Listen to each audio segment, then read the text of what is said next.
பாடியநல்லூரில் சமுதாய வளைகாப்பு விழா. பாடியநல்லூரில் 100 பெண்களுக்கான வளைகாப்பு விழா பிப்ரவரி 26ஆம் தேதி நடைபெற்றது. இதில் மாதவரம் எம்எல்ஏ சுதர்சனம் வளைகாப்பு விழாவினை நடத்தி வைத்தார். சோழவரம் வட்டார ஒருங்கிணைந்த குழந்தை வளர்ச்சி திட்ட பணிகள் துறை சார்பில் சமுதாய வளைகாப்பு விழா சோழவரம் ஒன்றிய குழு முன்னாள் துணைத் தலைவரும் தெற்கு ஒன்றிய குழு செயலாளருமான மீவே கருணாகரன் தலைமையில் பாடியநல்லூர் தனியார் மண்டபத்தில் நடைபெற்றது. இந்த விழாவிற்கு வட்டார குழந்தை வளர்ச்சி திட்ட அலுவலர் ஷாலினி முன்னிலை வகித்தார். மாதவரம் சட்டப்பேரவை உறுப்பினர் எஸ் சுதர்சனம் சிறப்பு அழைப்பாளராக கலந்து கொண்டு பாடியநல்லூர், அலமாதி, சோழவரம், ஆத்தூர் உள்ளிட்ட பல்வேறு பகுதிகளைச் சேர்ந்த 100 கர்ப்பிணி பெண்களுக்கு புடவை, வளையல், பல வகைகள், இனிப்புகள் அடங்கிய சீர்வரிசை பொருட்கள் வழங்கி வாழ்த்தினார். இதையடுத்து நிறைமாத கர்ப்பிணிகளுக்கும் பொதுமக்களுக்கும் அறுசுவை உணவு வழங்கப்பட்டது.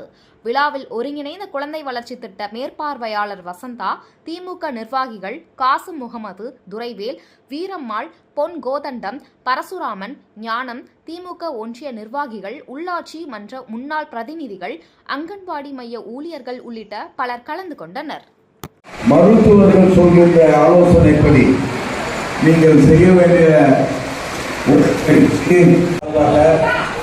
நம்முடைய மாண்புமிகு தமிழக முதல்வர்